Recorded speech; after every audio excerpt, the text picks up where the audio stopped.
ഇന്നലെ തിരുവനന്തപുരത്ത് നടന്ന ചില സംഭവവികാസങ്ങളാണ് ഈ വീഡിയോയ്ക്ക് നിദാനം. ഇന്നലെ നടന്ന ഡി റെയ്ഡുമായിട്ട് ബന്ധപ്പെട്ട് ചില കാര്യങ്ങൾ നിങ്ങളുമായി പങ്കുവയ്ക്കാതിരിക്കാൻ കഴിയില്ല. നിങ്ങളുടെ മുമ്പിൽ ലൈവായിട്ട് നടന്ന പല കാര്യങ്ങൾ പോലും രാഷ്ട്രീയ നേതാക്കന്മാർ ജനങ്ങൾക്ക് മുമ്പിൽ എത്രമാത്രം കള്ളം പറയുന്നു എന്ന് നിങ്ങൾക്ക് ഇന്നലെ ബോധ്യപ്പെട്ടിട്ടുള്ള കാര്യങ്ങളാണ്. പല കാര്യങ്ങളും ഇവർ പല കള്ളങ്ങൾ നിരത്തിയാണ് അവരുടെ ഭാഗം ന്യായീകരിക്കുന്നത്. ഇന്നലെ നമുക്ക് മനസ്സിലായ ചില കാര്യങ്ങളുണ്ട്. അതായത് ആഭ്യന്തര വകുപ്പ് മന്ത്രി പറയുകയാണ് ഈ റെയ്ഡിനെക്കുറിച്ച് അവരൊന്നും അറിഞ്ഞിട്ടില്ല എന്ന്. പക്ഷേ ഈ കേരളത്തിലെ ഭൂരിഭാഗം ജനങ്ങളും തുടക്കം മുതൽ തന്നെ അവിടെ നടക്കുന്ന കാര്യങ്ങൾ ലൈവായി തന്നെ അറിഞ്ഞുകൊണ്ടിരിക്കുന്നു.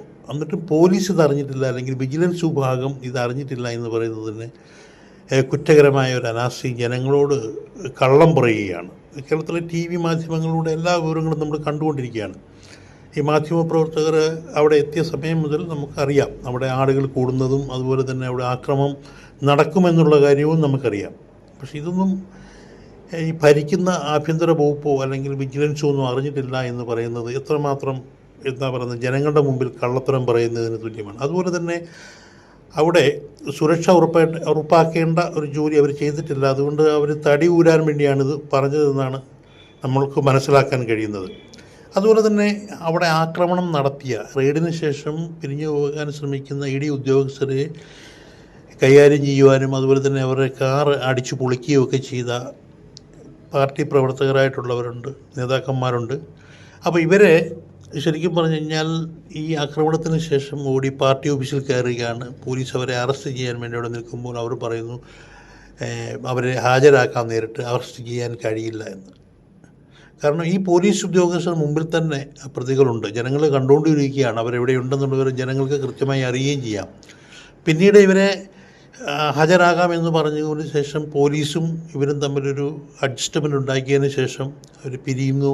പിന്നീട് അതിന് 100 കിലോമീറ്ററും 100 മീറ്ററും 50 മീറ്ററും ദൂരത്തിൽ വെച്ചിട്ട് അവരെ അറസ്റ്റ് ചെയ്യുകയും അവരെ ഇത് ചെയ്യുന്നുണ്ട്. അപ്പോൾ അവർ ജനങ്ങൾക്ക് മുമ്പിൽ പറഞ്ഞ കള്ളം എന്ന് പറഞ്ഞത് എന്താണ്? ഞങ്ങൾ കുറേ ദൂരം വെച്ചിട്ട് അറസ്റ്റ് ചെയ്തു, മറ്റു സ്ഥലത്തു നിന്നാണ് അറസ്റ്റ് ചെയ്തതെന്ന്. ഇത് നമ്മൾ കണ്ടുകൊണ്ടിരിക്കുകയാണ് അവരെ അറസ്റ്റ് ചെയ്യുന്നത്. അപ്പം ഇത്തരം ന്യായങ്ങൾ പറഞ്ഞുകൊണ്ട് ജനങ്ങളെ പറ്റിക്കുന്ന ഈ രാഷ്ട്രീയ പാർട്ടികൾക്ക് ജനങ്ങൾക്ക് എങ്ങനെ വിശ്വസിക്കാൻ പറ്റും ഈ രാഷ്ട്രീയ പാർട്ടികളെ? ഇതാണ് നമ്മുടെ ചോദ്യം.